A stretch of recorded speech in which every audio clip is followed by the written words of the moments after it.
Bismillahirrahmanirrahim. Assalamualaikum warahmatullahi wabarakatuh. Kali ini kita akan coba menggunakan aplikasi analisis tes atau Anates pilihan ganda versi 4.0.9. Baik, bagaimana cara menggunakan aplikasi ini? Yang pertama, di sini di tampilan layar Anates ini ada beberapa menu. Yang pertama ada menu file, kemudian penyekoran, dan olah data.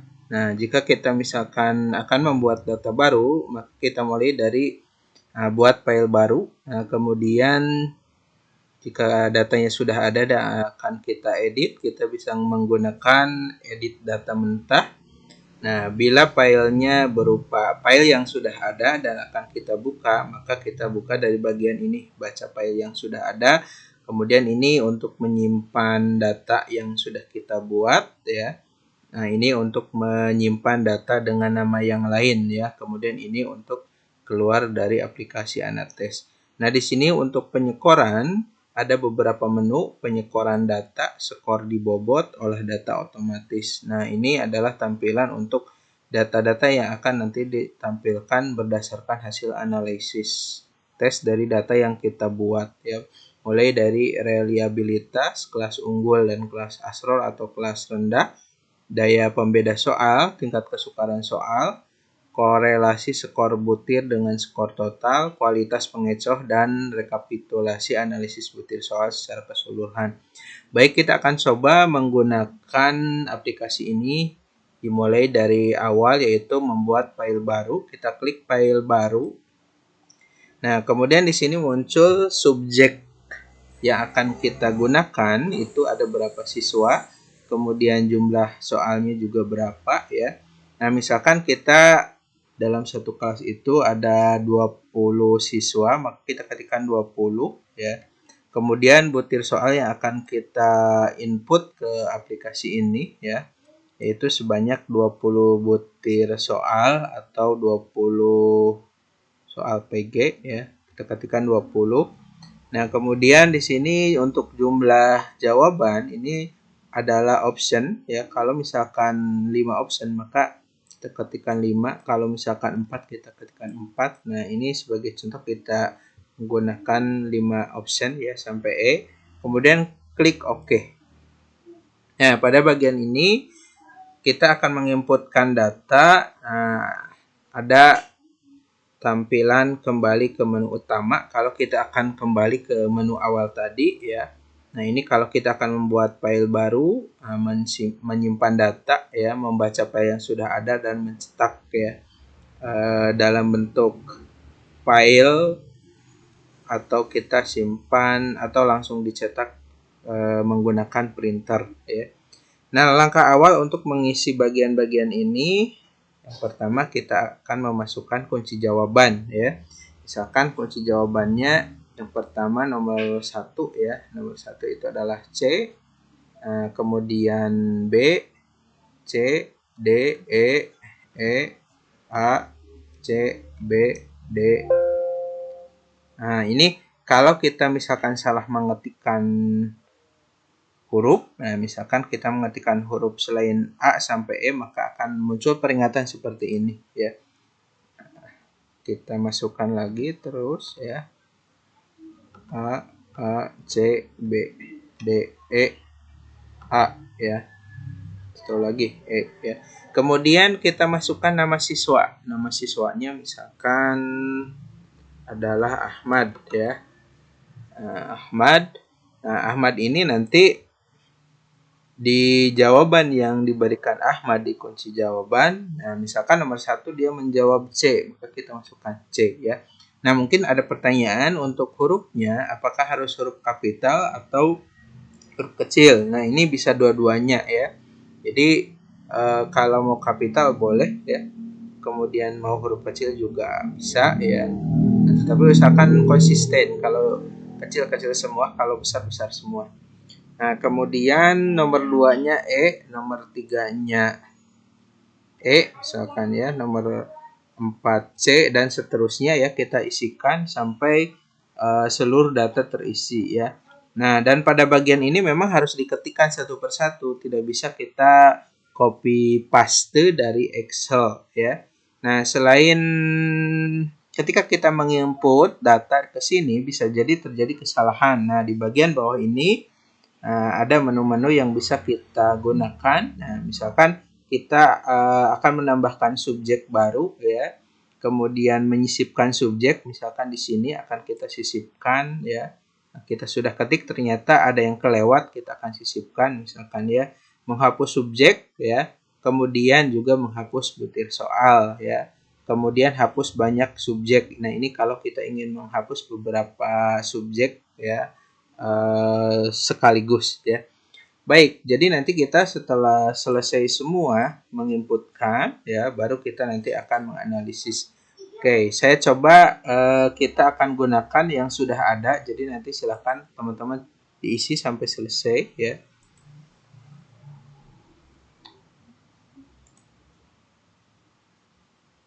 Nah, ini kalau kita akan menyimpan file yang tadi sudah kita buat ya, kita klik ya, kalau tidak ya kita tidak atau kita batalkan ya. Oke ya. Nah, ini kalau kita akan kembali ke menu edit ya. Kemudian nah, karena tadi baru diinputnya satu kolom, maka di sini kita belum bisa melakukan pengolahan ya. Jadi harus menggunakan data yang sudah lengkap ya. Oke, saya cari saja data yang sudah jadi. Nah, ini kita masukkan ya. Oke, ternyata sudah ada.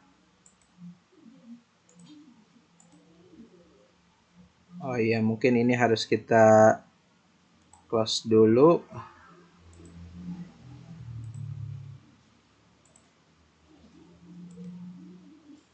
Oke, maaf tadi.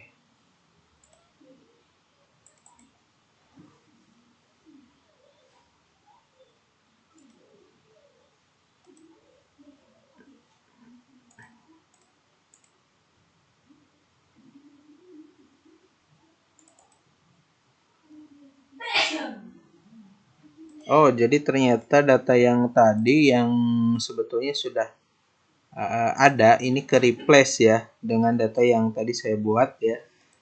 Oke, saya coba cari data yang lain ya. Oke.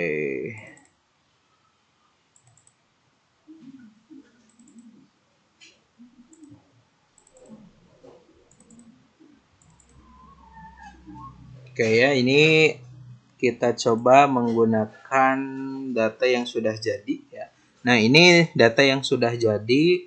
Nah, hasil inputan yang kita lakukan tadi ya, ini ada 30 subjek siswa dengan soal sebanyak 40 butir soal ya. Nah, kita masuk kembali ke menu utama. Nah, kemudian kita akan men-score ya. Nah, bisa dilakukan penyekoran data. Nah, ini hasilnya seperti ini. Jadi yang di strip ini adalah jawaban yang salah ya. Yang ada poinnya 1 ini menunjukkan jawabannya benar ya.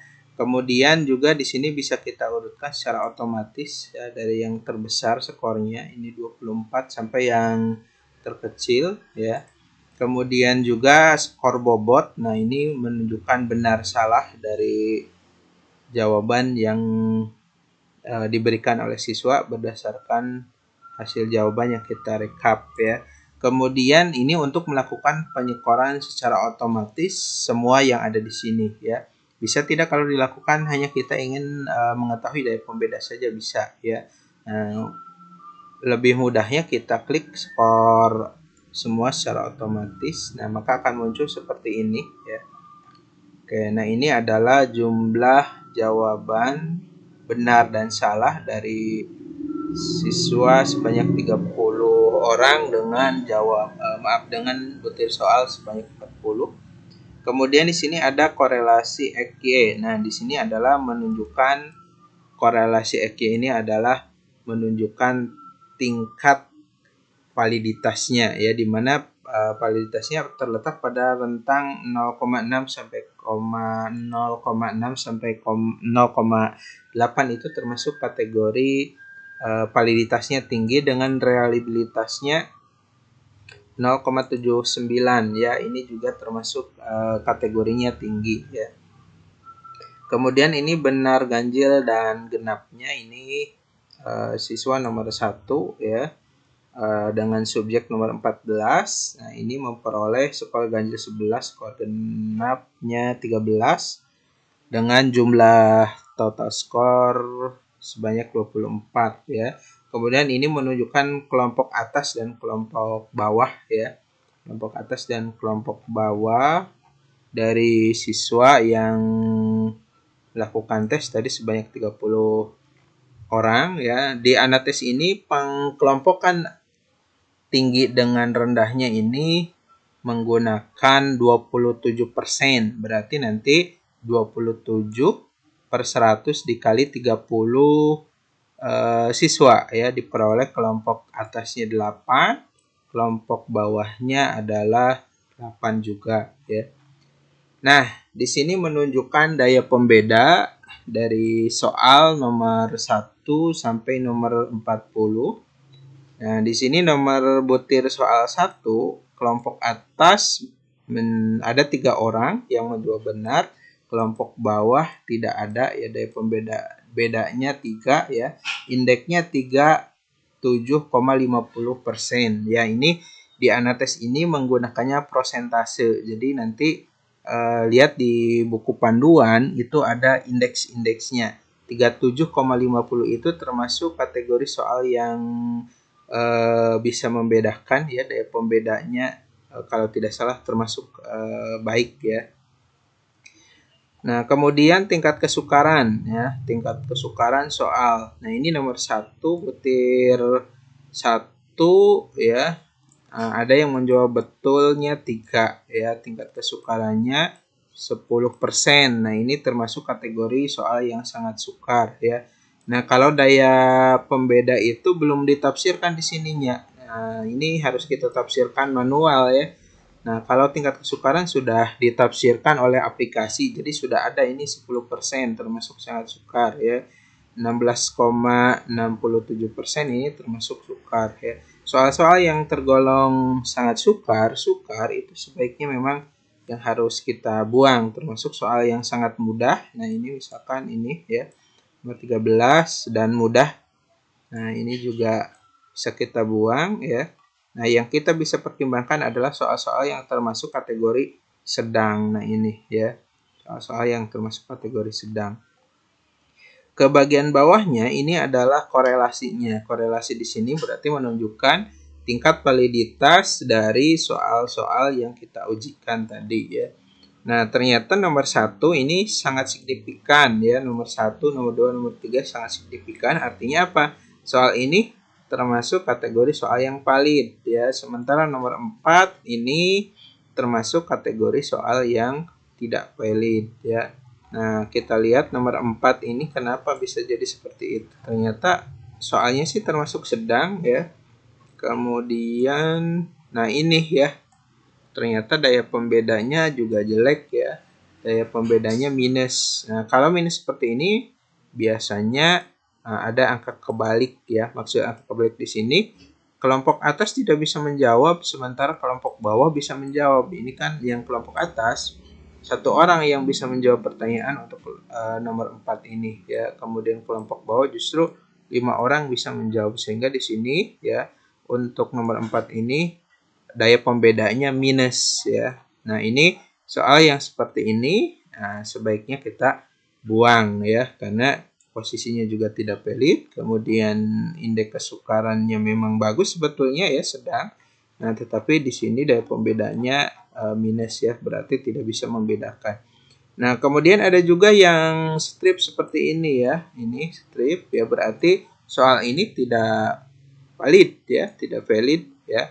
Nah, kalau yang signifikan ini sebetulnya bisa kita pakai ya. Yang sangat signifikan ini justru yang sangat validnya ya. Kalau ini biasanya sebetulnya kalau dihitung dari harga R tabel ini hanya mendekati saja angkanya. Jadi belum, kalau diukur dengan harga R ini belum mencapai nilai taraf signifikan harga R ya, tetapi sudah mendekati ya, sehingga di sini munculnya opsinya adalah signifikan. Ini juga bisa kita anggap sebagai soal yang valid ya. Nah, berarti dari 40 ini kita bisa lihat hanya ada beberapa yang menunjukkan sangat signifikan atau signifikan. Nah, bagaimana kalau yang seperti ini? Nah, biasanya ini adalah soal yang ketika diuji validitas ini hasilnya 0,000 sehingga tidak muncul keterangannya. Kalau yang seperti ini ada minusnya, ini biasanya contoh kasusnya yang tadi nomor 4 adalah yang kebalikan ya, daya pembedanya kelompok atas tidak bisa menjawab soal dengan baik ya, sementara kelompok bawah bisa menjawab soal dengan baik atau banyak yang benarnya ya. Kemudian pada bagian berikutnya, nah ini di sini ada korelasi signifikannya, ada batas signifikannya ya. Jadi misalkan kita mengujikan tadi berapa 30 soal ya. Nah, dengan 30 soal itu di aplikasi ini kalau menggunakan tingkat kepercayaan 0,05 maka berada 30 itu batas minimalnya 349 ya. Kalau mencapai 349 biasanya di sini atau mendekati ya akan muncul signifikan. Berarti soal tersebut dianggap soal yang valid ya. Kalau lebih dari sekian, lebih dari 349 misalkan ini nomor 39 ya. Ini 0,457. Nah, menunjukkan bahwa soal ini sangat signifikan, artinya melebihi standar harga R yang ada di sini ya, yang ada yang digunakan di aplikasi ini, sehingga ini munculnya keterangannya sangat signifikan. Nah, berikutnya adalah kualitas pengecoh soal ya. Nah, kita lihat di sini sebetulnya sudah ada keterangan kalau yang bintang 2 ini menunjukkan kunci jawaban ya. Nah, menunjukkan bahwa option kalau plus ya, option tersebut berarti kualitas pengecohnya sangat baik ya. Kemudian yang plus itu baik ya. Nah, ini buruk dan sangat buruk ya. Kita lihat misalkan contoh yang mana ya, yang banyak yang baiknya ya. Nah, oke, kita lihat. Nah, ini juga sedikit, tapi kita ambil contoh soal nomor 39. Nah, ini option A ini 4 plus ya. 4 plus berarti soal ini ada yang menjawab 4 orang ya. Dia berarti kategorinya baik ya, bukan sangat baik. Baik ya, berarti apa artinya? Artinya option ini berjalan dengan baik ya. Optionnya bagus ya. Kemudian kunci jawabannya ternyata ini ada 6 yang menjawab ya. Kemudian ada yang buruk. Nah, buruk ini yang nomor option E berarti ya.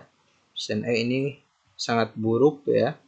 Nah, kenapa sangat buruk? Ini ada yang menjawab 13 ya. Ada yang menjawab 13 orang ya. Nah, berarti ini soal ini sebetulnya banyak yang menjawab ya. Nah, tetapi di sini ada aturannya, itu dirumuskannya ya, kalau lebih dari 0,05 ya, maka soal itu pengecoh tersebut berfungsi dengan baik ya. Nah, ini mungkin walaupun ada yang menjawab 13 orang, tapi ketika dimasukkan ke rumus ya terlalu banyak ya, mungkin dia kurang dari 0,05 sehingga posisinya soal ini soal yang kategori pengecoh yang sangat buruk ya. Nah, dari soal 39 ini ternyata yang harus diperbaiki itu option B dan option E. Nah, ini harus diperbaiki lagi ya. Nah, apalagi yang ini nih, nomor 40 nih. Ini tidak bagus ya, karena semua soal ini justru semua option ini justru hasilnya adalah buruk ya.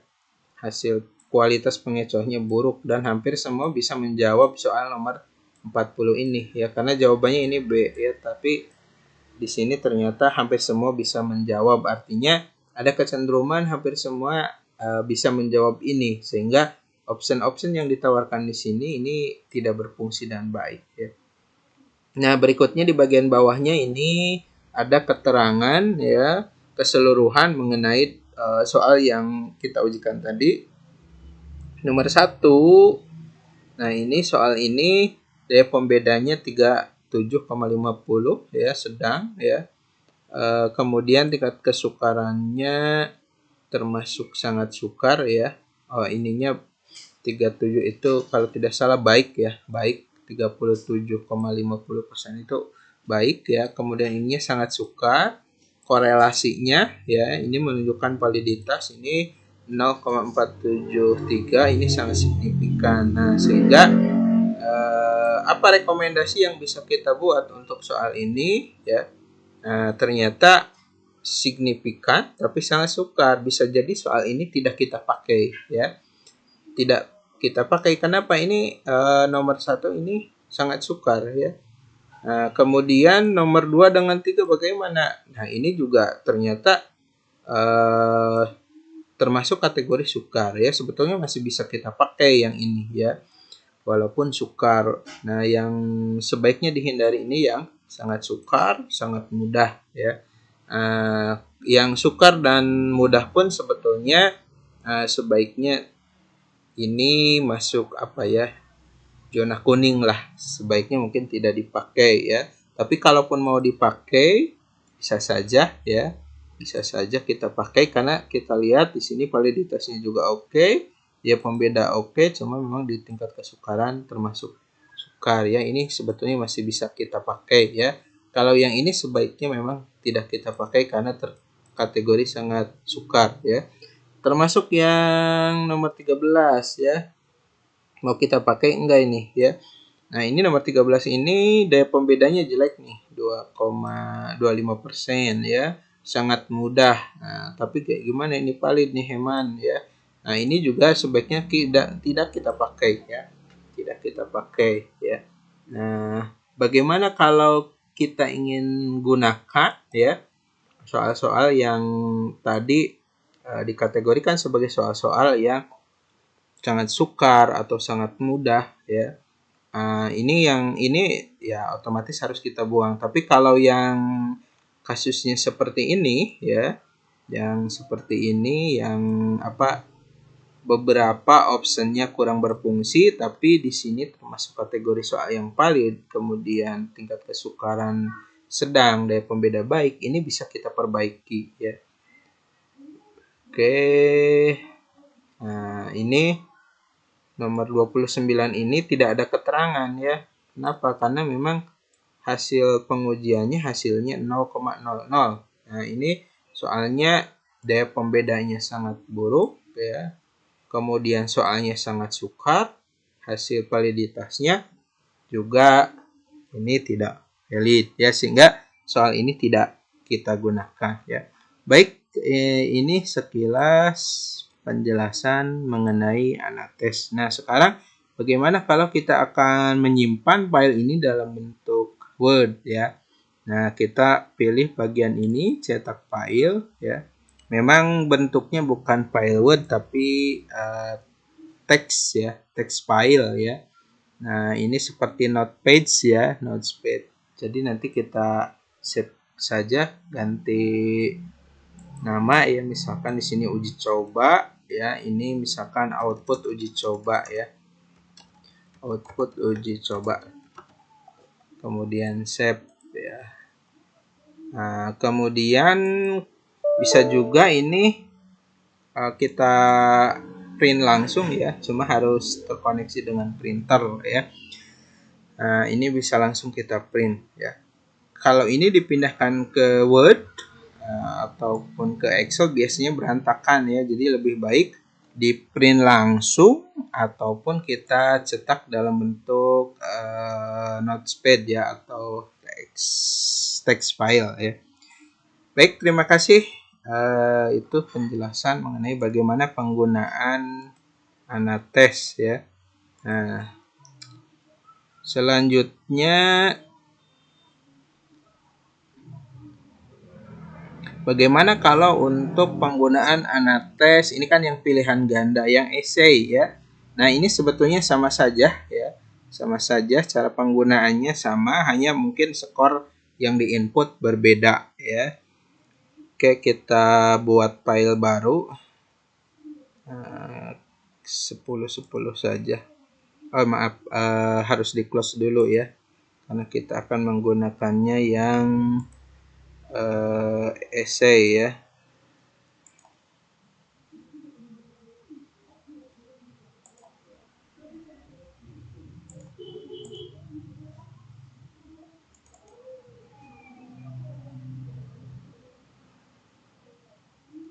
Nah, di sini ketika kita masuk ada option jalankan Anates pilihan ganda uraian. Nah, kalau kita akan menggunakannya untuk analisis uraian, kita klik Anates uraian.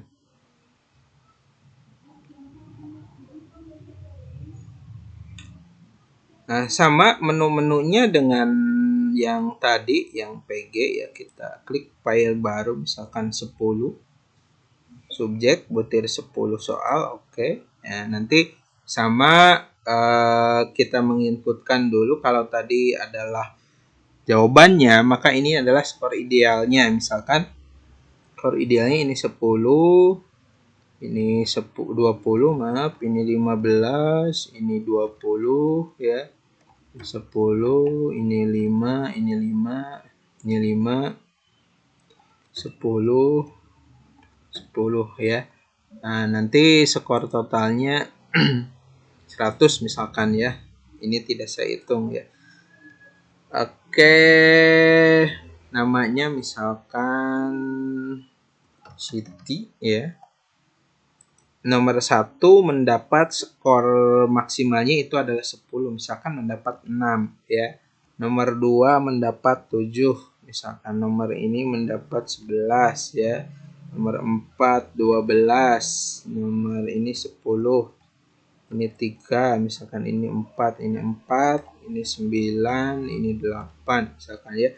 Nanti kita inputkan keseluruhan ya, sampai 10-10-nya kita masukkan ya. Nah, ini nanti sama penganalisannya dengan skor yang penganalisisan skornya sama dengan yang kita lakukan pada pilihan ganda ya. Nanti tinggal klik skor otomatis ya.